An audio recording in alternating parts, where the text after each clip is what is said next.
The email notification chimed at 3:17 a.m. on January 16, 2018, jolting Charlotte Meridian awake in her Chicago penthouse.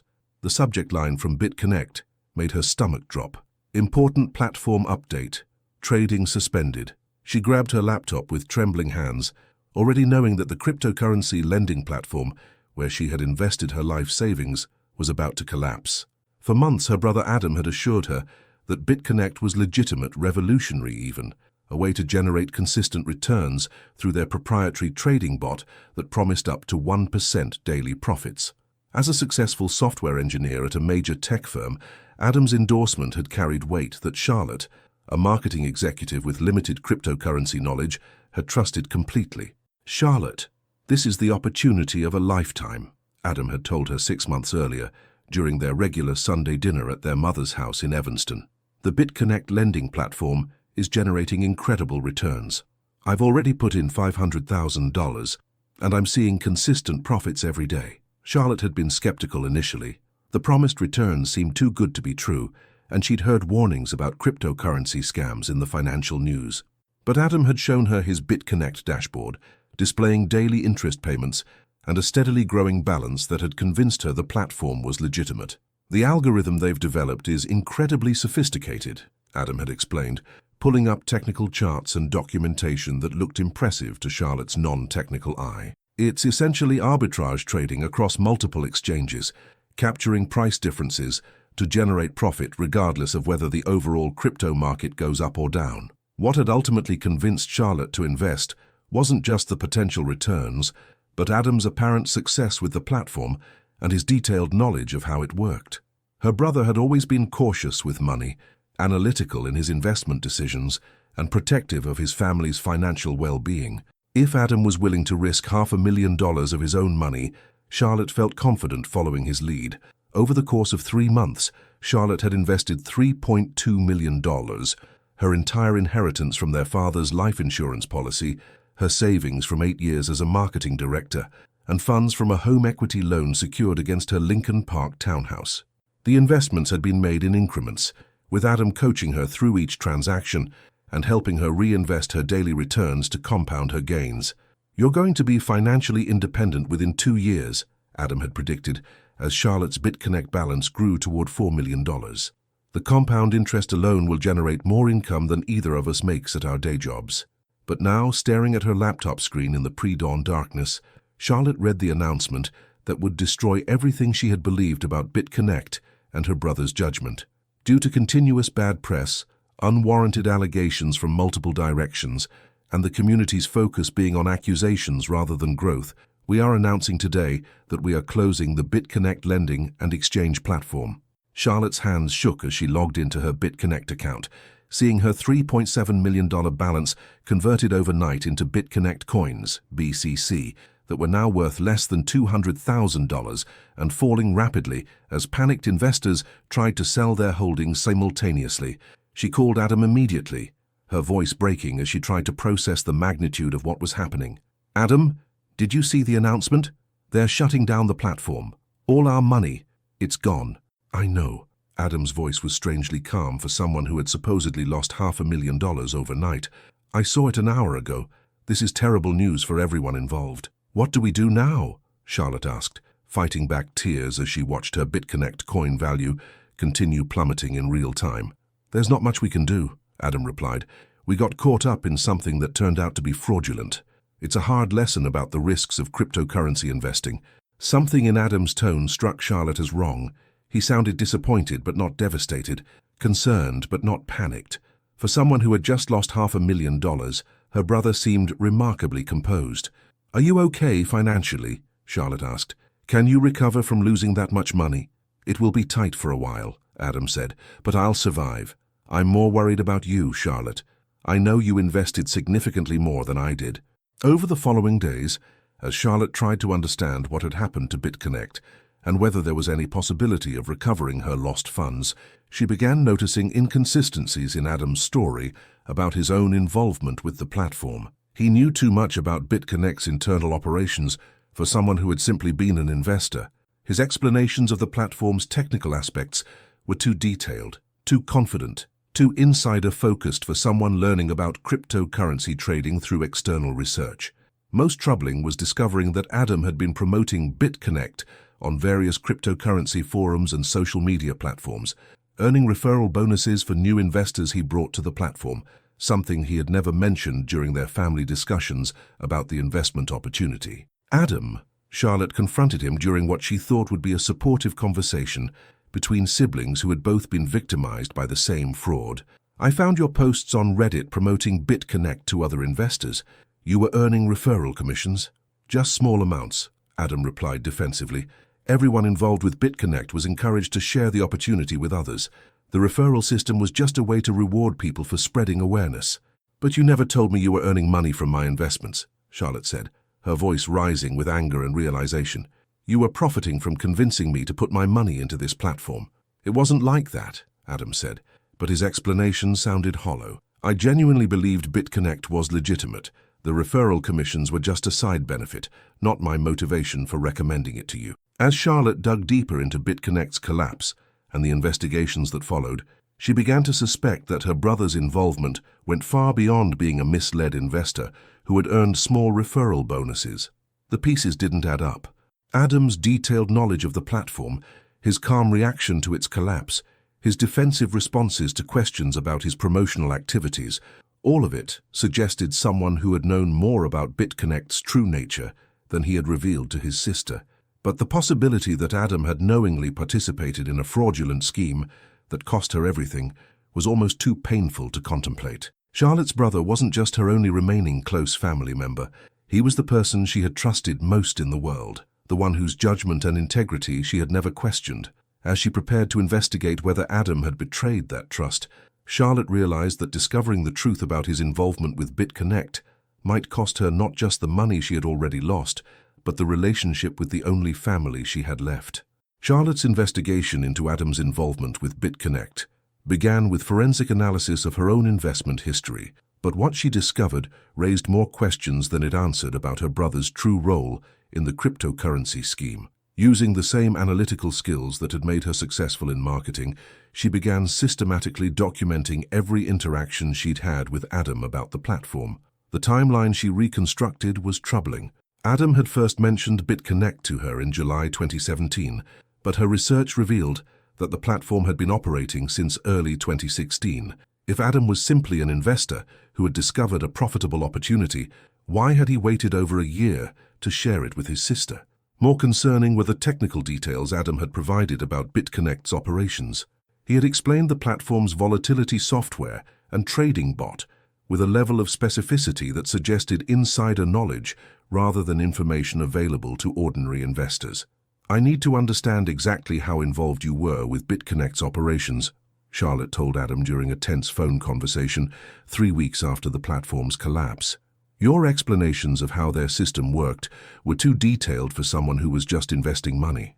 I did a lot of research before putting my own money at risk, Adam replied, his tone becoming defensive.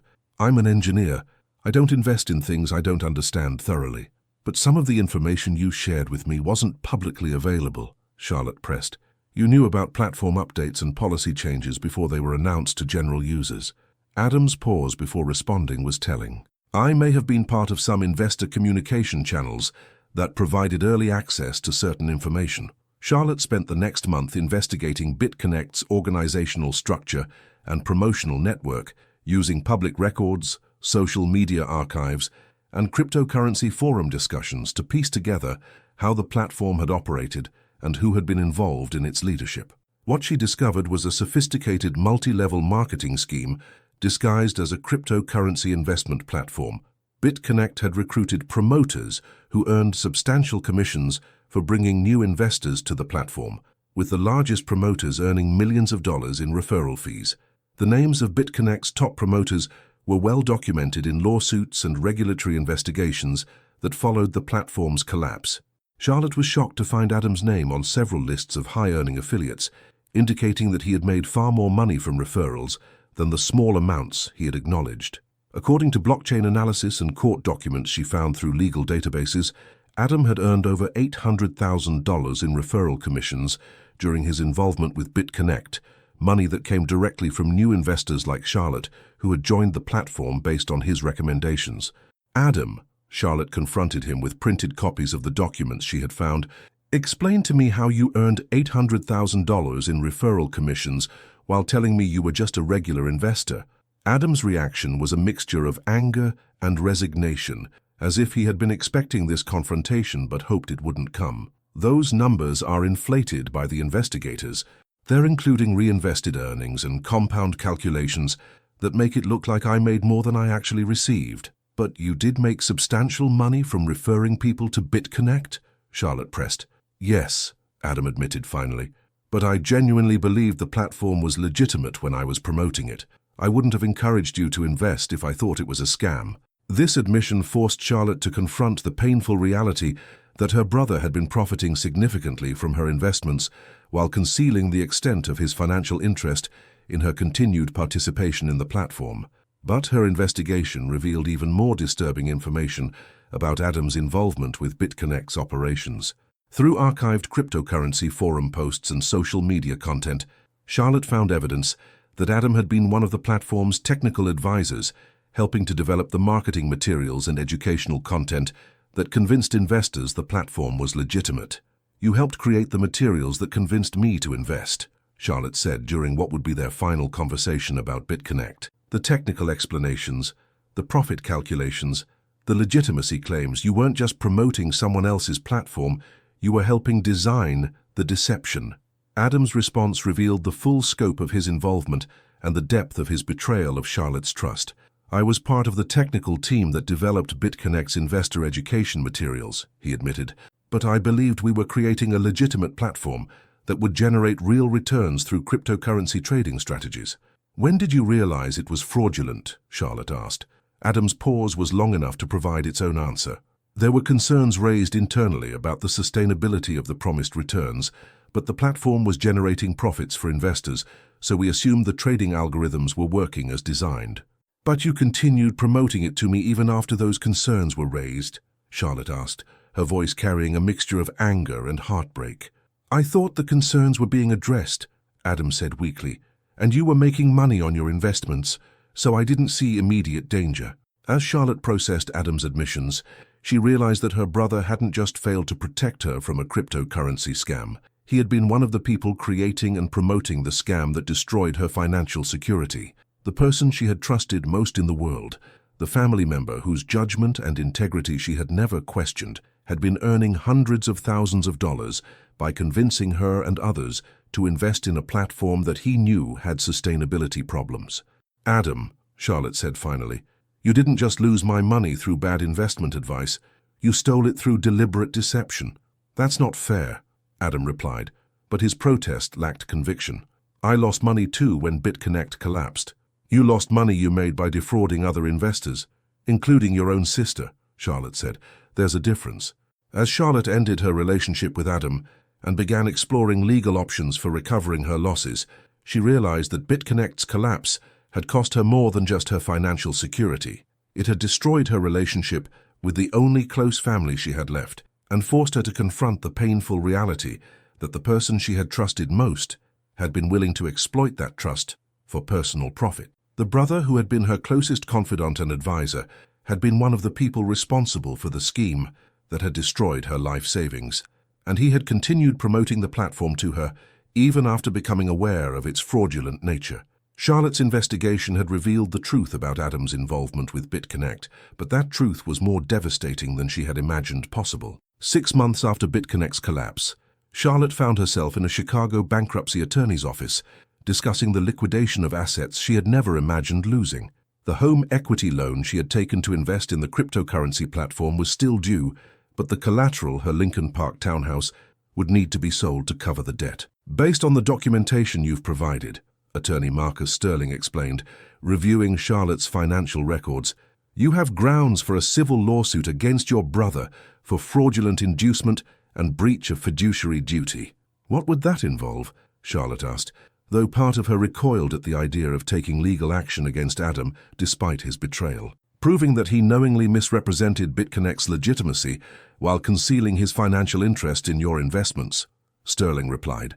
The evidence you've gathered about his role in the platform's technical development and his referral earnings would support claims for damages.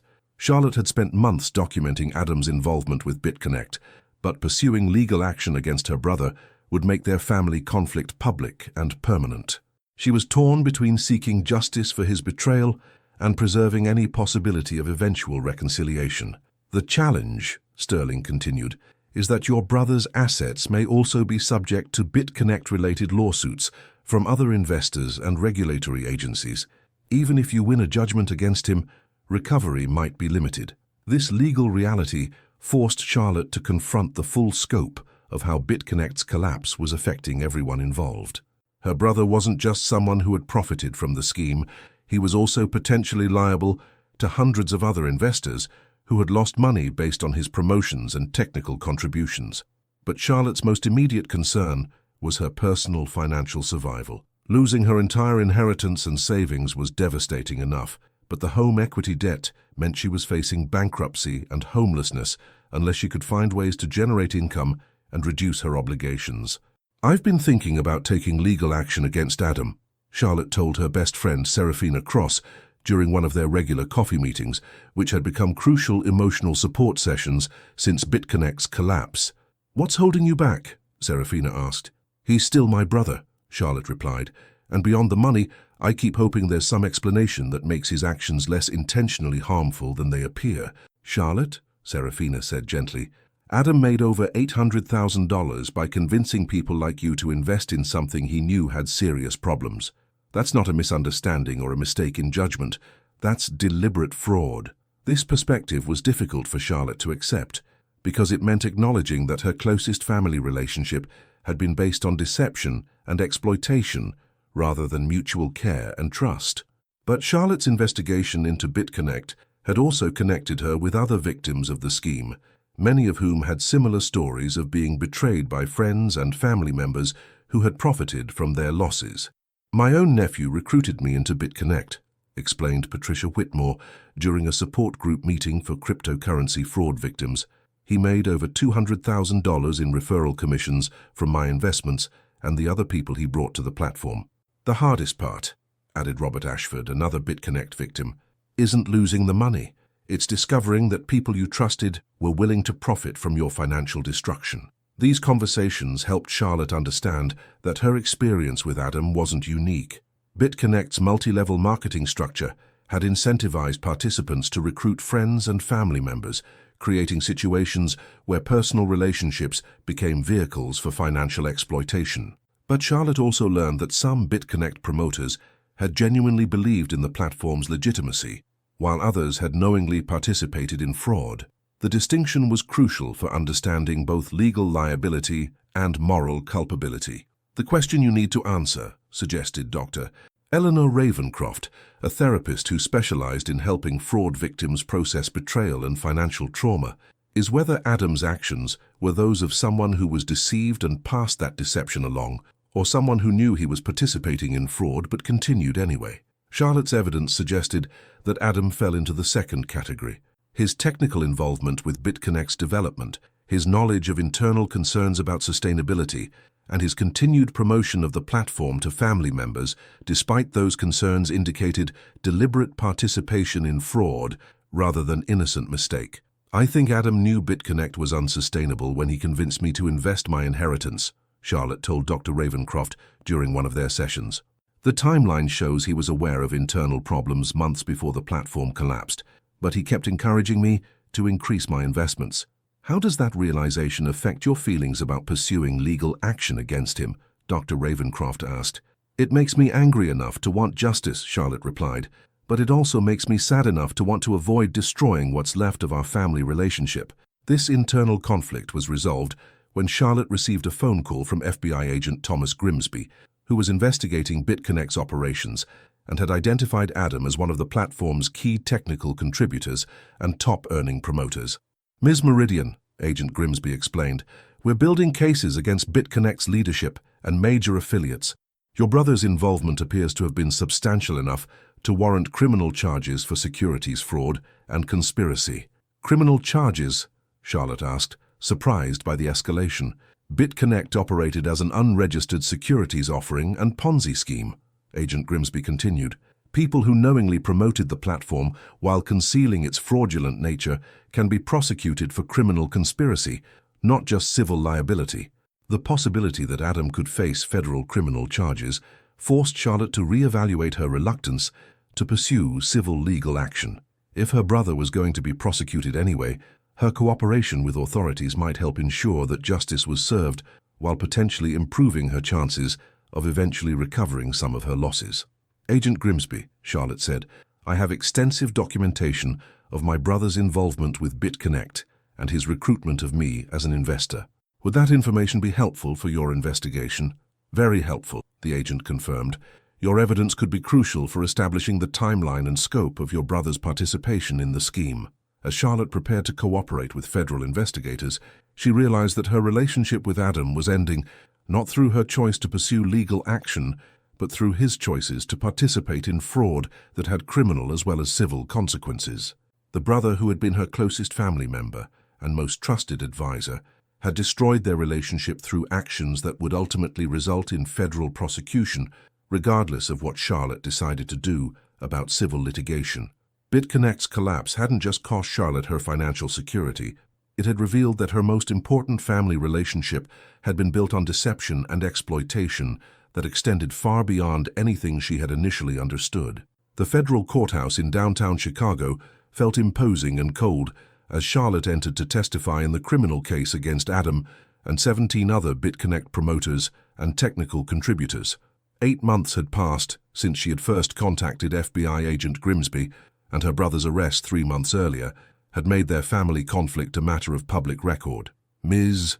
Meridian, Prosecutor Sarah Blackwood began during Charlotte's testimony, please describe your relationship with the defendant, Adam Meridian, and how he first introduced you to the BitConnect platform. Charlotte had rehearsed this testimony multiple times, but speaking about Adam's betrayal in open court while he sat at the defendant's table was more difficult than she had anticipated. Her brother looked older, more worn down, but also defiant in a way that suggested he still didn't fully accept responsibility for his actions.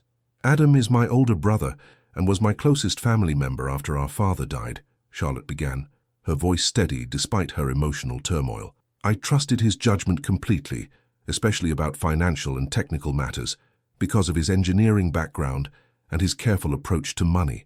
Over the next 2 hours, Charlotte described how Adam had systematically convinced her to invest her entire inheritance and savings into BitConnect, while concealing his own financial interest in her participation and his knowledge of the platform's problems. Did Mr. Meridian ever disclose to you that he was earning substantial referral commissions from your investments? Prosecutor Blackwood asked. No, Charlotte replied. He presented himself as a fellow investor who had discovered a profitable opportunity, not as someone who was being paid to recruit new participants.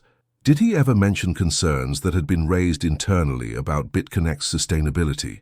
No. He continued encouraging me to increase my investments even during the period when, according to the evidence presented in this trial, he was aware of technical and financial problems with the platform.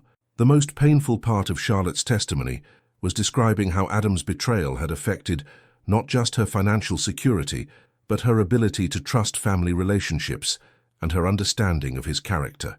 I lost $3.2 million because I trusted my brother's judgment, Charlotte told the court. But the greater loss was discovering that the person I was closest to in the world had been willing to profit from my financial destruction. During cross-examination, Adam's defense attorney attempted to portray him as another victim of BitConnect's fraud who had genuinely believed in the platform's legitimacy.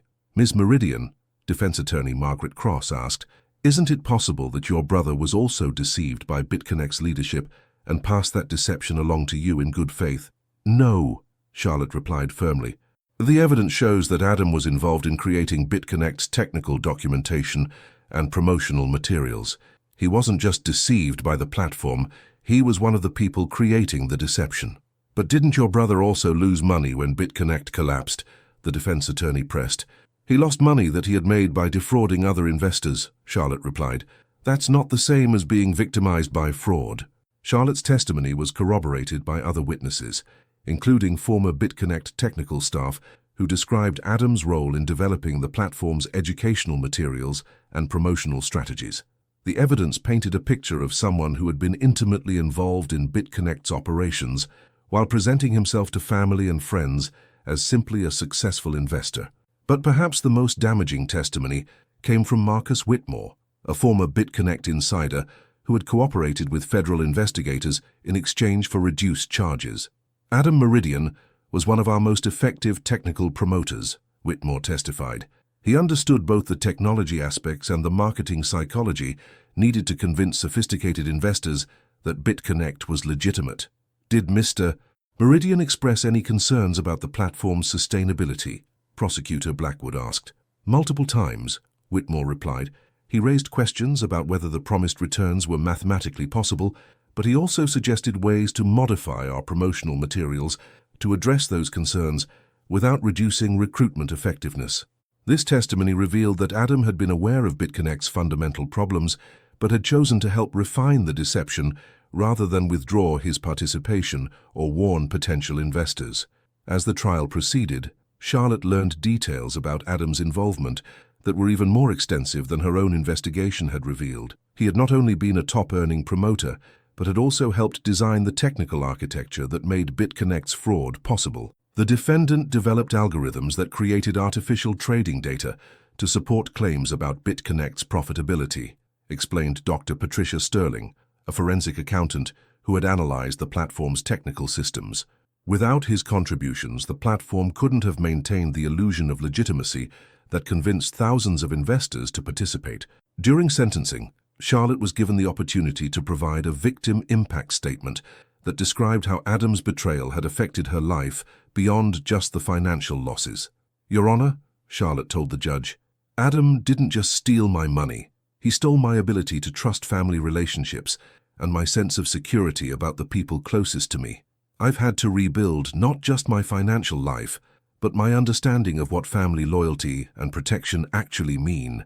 Adam was ultimately sentenced to 8 years in federal prison and ordered to pay $12.7 million in restitution to BitConnect victims. But Charlotte understood that she was unlikely to recover more than a small fraction of her losses, given that Adam's assets were being distributed among hundreds of victims.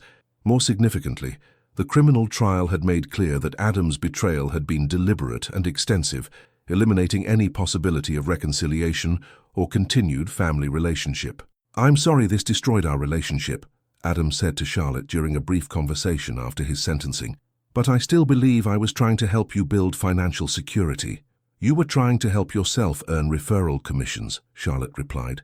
Our relationship was destroyed the moment you decided to profit from my trust instead of protecting it. As Charlotte left the courthouse after Adam's sentencing, she reflected on how completely BitConnect's collapse had transformed her life. She had lost her inheritance, her savings, her home, and her closest family relationship, but she had also gained painful but valuable insights about trust, exploitation, and the difference between authentic care and manipulative self-interest. The brother who had claimed to be protecting her financial future had actually been systematically destroying it for his own profit, demonstrating that the most dangerous betrayals often come from the people who claim to care about you most.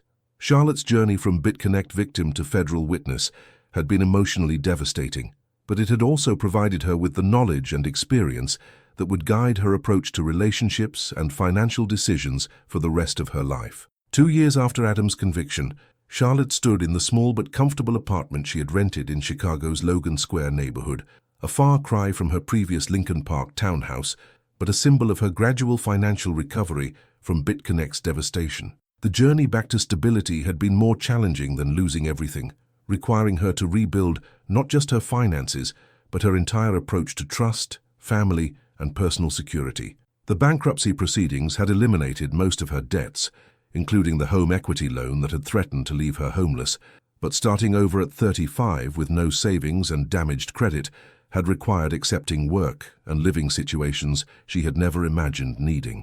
I never thought I'd be grateful for a marketing coordinator position, Charlotte told Serafina during one of their regular coffee meetings, which had become even more important during Charlotte's recovery period. But having steady income and health insurance feels like luxury after 2 years of financial uncertainty. Her new job at a non-profit organization paid significantly less than her previous corporate marketing role, but it provided stability and purpose that helped Charlotte rebuild her professional confidence while working for an organization whose mission she genuinely supported. More importantly, Charlotte had become involved with cryptocurrency fraud victim advocacy, using her experience with BitConnect to help other people navigate the legal and emotional challenges of recovering from investment scams. The hardest part for most people, Charlotte explained to a support group of cryptocurrency fraud victims, isn't losing the money. It's processing the betrayal by people they trusted. When family members profit from your financial destruction, it challenges your ability to trust anyone. This advocacy work had connected Charlotte with hundreds of other BitConnect victims, many of whom had similar stories of being recruited by friends and family members who had concealed their financial interest in promoting the platform. "My own father recruited me into BitConnect," shared Rebecca Ashford during one support group meeting. "He made over $300,000 in referral commissions from my investments and never told me he was being paid to recruit new participants." The multi-level marketing structure incentivized people to exploit their personal relationships, added Michael Cross, another BitConnect victim. "The people who should have been protecting us from fraud were instead profiting from our participation in it." These conversations had helped Charlotte understand that Adam's betrayal, while personally devastating, was part of a larger pattern of exploitation that had affected thousands of families and relationships. But Charlotte had also discovered that her experience surviving financial and family betrayal had provided her with insights and resilience that were valuable for helping other people navigate similar challenges. "Charlotte saved my sanity," testified Elena Ravencroft, a BitConnect victim who had lost her retirement savings after being recruited by her son-in-law. "She helped me understand that being deceived by someone you trust doesn't make you stupid. It makes you human." This victim advocacy work had evolved into consulting opportunities with law enforcement agencies and financial regulators who were developing better approaches to investigating and prosecuting cryptocurrency fraud. Ms. Meridian's analysis of multi-level marketing recruitment tactics has been instrumental in our investigations, explained FBI agent Thomas Grimsby during a conference on cryptocurrency enforcement. Her insights help us understand how legitimate-appearing investment platforms exploit family relationships to facilitate fraud. But perhaps Charlotte's most significant personal growth had come from learning to rebuild relationships and establish trust without the naive assumptions that had made her vulnerable to Adam's exploitation. "I've learned to distinguish between people who care about my well-being and people who are interested in what I can provide them," Charlotte explained during an interview about cryptocurrency fraud recovery. "It's a painful but necessary skill for anyone who has been betrayed by someone they trusted completely." This perspective had influenced how Charlotte approached new friendships, professional relationships, and even casual social interactions. She had become more observant of people's motivations, more careful about sharing personal information, and more protective of her financial resources. "The irony," Charlotte told Dr. Eleanor Ravencroft during one of their therapy sessions, "is that Adam's betrayal taught me lessons about trust and relationships that have made me better at identifying authentic people and genuine connections." 3 years after BitConnect's collapse, Charlotte received an unexpected letter from Adam, written from federal prison where he was serving his 8-year sentence. "Charlotte," the letter began, "I know this letter won't undo the damage I caused, but I want you to understand that I never intended to harm you. I genuinely believed BitConnect was a legitimate opportunity, and I thought I was helping you build financial security. I realize now that my involvement with the platform was more extensive than I acknowledged, and that my financial interest in recruiting new investors created conflicts that I should have disclosed. I'm sorry for the trust I betrayed and the relationship I destroyed." Charlotte read the letter multiple times, trying to process Adam's apology and determine whether it represented genuine remorse or another attempt at manipulation. "What do you think about his apology?" Serafina asked after Charlotte shared the letter's contents. "I think he's sorry about the consequences of his actions," Charlotte replied, "but I don't think he fully understands the depth of his betrayal or takes complete responsibility for the choices he made." Charlotte decided not to respond to Adam's letter, recognizing that rebuilding their relationship would require more than apologies. It would require Adam to demonstrate fundamental changes in character and values that she had no reason to believe had occurred. Instead, she focused on continuing to build the life she had created through her own efforts, surrounded by people who had proven their trustworthiness through their actions rather than just their words. The brother I thought I'd probably never existed, Charlotte told her support group during one of their meetings. Adam was always someone who was willing to exploit my trust for his benefit. I just didn't recognize it until the stakes became high enough to make his true character obvious. As Charlotte marked the 4th anniversary of BitConnect's collapse, she reflected on how completely her life had been transformed by the cryptocurrency scheme and her brother's betrayal. She had lost millions of dollars and her closest family relationship, but she had also gained insights about trust, resilience, and authentic connection that would guide her decisions for the rest of her life. The financial fortune she had inherited from her father was gone forever, but the strength and wisdom she had developed through surviving betrayal and rebuilding her life had proven to be more valuable than any amount of money she had lost or might ever regain. 5 years after BitConnect's collapse, Charlotte found herself testifying before a Senate Banking Committee hearing on cryptocurrency regulation, sharing her story as part of efforts to prevent similar schemes from devastating other families. Her transformation from fraud victim to policy advocate had given her a platform to influence how financial regulators approached cryptocurrency scams and family-based recruitment tactics. Senators, Charlotte told the committee, BitConnect succeeded because it exploited the most trusted relationships in our society, the bonds between family members and close friends. When someone you love and trust recommends an investment, you don't typically investigate whether they're being paid to recruit you. The hearing room was packed with other cryptocurrency fraud victims, financial industry representatives, and policy advocates who had come to support stronger regulations that would prevent multi-level marketing schemes from operating under the guise of legitimate investment platforms. The most insidious aspect of BitConnect, Charlotte continued in her testimony, was how it incentivized people to exploit their personal relationships for financial gain. My brother didn't just fail to protect me from fraud. He was one of the people creating and promoting the fraud that destroyed my financial security.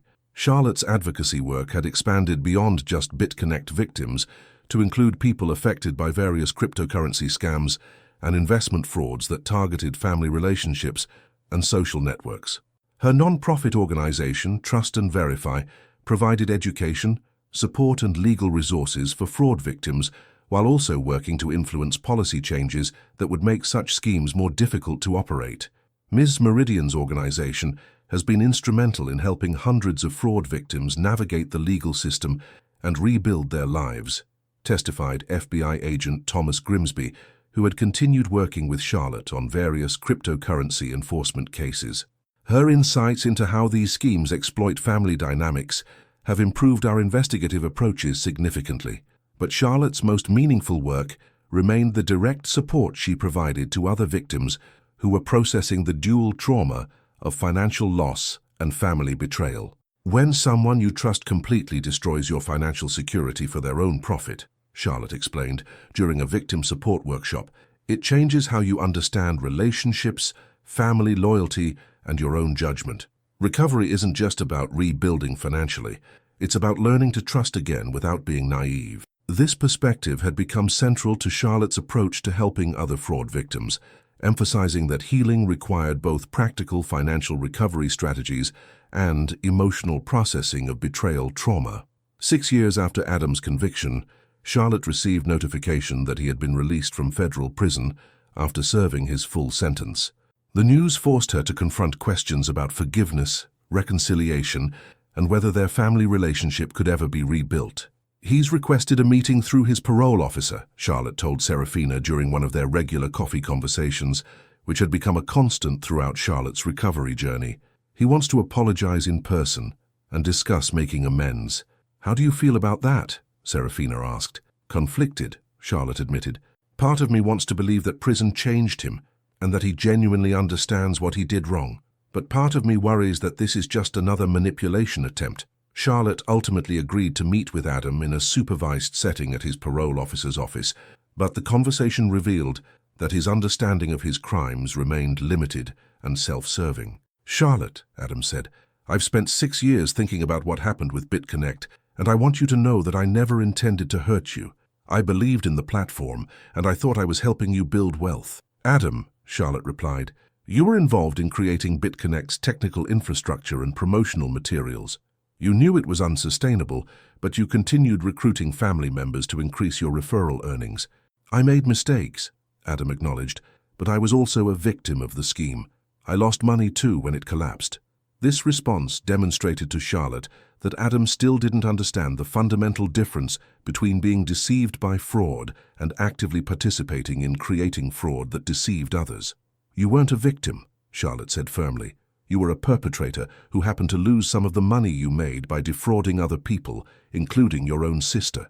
The meeting ended without reconciliation, confirming Charlotte's instinct that Adam's character hadn't fundamentally changed during his incarceration.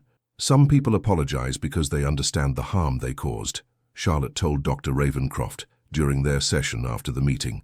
"Others apologize because they want to be forgiven without actually changing their behavior or taking complete responsibility for their actions." Charlotte's decision not to rebuild her relationship with Adam was informed by years of experience, helping other fraud victims navigate similar decisions about family reconciliation. "Forgiveness doesn't require maintaining relationships with people who have proven they're willing to exploit your trust," she often told support group participants. "You can forgive someone for your own emotional healing without giving them another opportunity to harm you." As Charlotte marked the 7th anniversary of BitConnect's collapse, she reflected on how her brother's betrayal had ultimately led to a more meaningful and impactful life than she had been living before the fraud occurred. Her marketing career had been financially successful but emotionally unfulfilling. Her close relationship with Adam had been based on trust that turned out to be misplaced. Her financial security had been built on inherited wealth rather than her own efforts. But the life she had rebuilt after losing everything was grounded in authentic relationships, meaningful work, and personal strength that had been tested by genuine adversity. "BitConnect cost me $3.2 million and my relationship with my only close family member," Charlotte told audiences during her speaking engagements about fraud prevention. "But surviving that betrayal taught me lessons about trust, resilience, and authentic connection that have made my current life more valuable than anything I lost." Her nonprofit organization had helped thousands of fraud victims recover both financially and emotionally from investment scams. Her advocacy work had influenced policy changes that made cryptocurrency fraud more difficult to perpetrate. Her personal relationships had been rebuilt on foundations of genuine care and mutual support rather than naive trust. Most importantly, Charlotte had learned to distinguish between people who cared about her well-being and those who were interested in what she could provide them, a skill that protected her from future exploitation while allowing her to build authentic connections with people who had proven their trustworthiness through their actions. The brother who had claimed to love and protect her had actually been willing to destroy her financial security for his own profit. But the community she had found among other fraud survivors and the colleagues she worked with in victim advocacy had shown her what genuine family loyalty and mutual support actually looked like. Charlotte's journey from BitConnect victim to fraud prevention advocate had taught her that the most valuable relationships aren't based on blood or history, but on shared values and demonstrated commitment to each other's well-being, even when that support doesn't provide any personal benefit to the person offering it.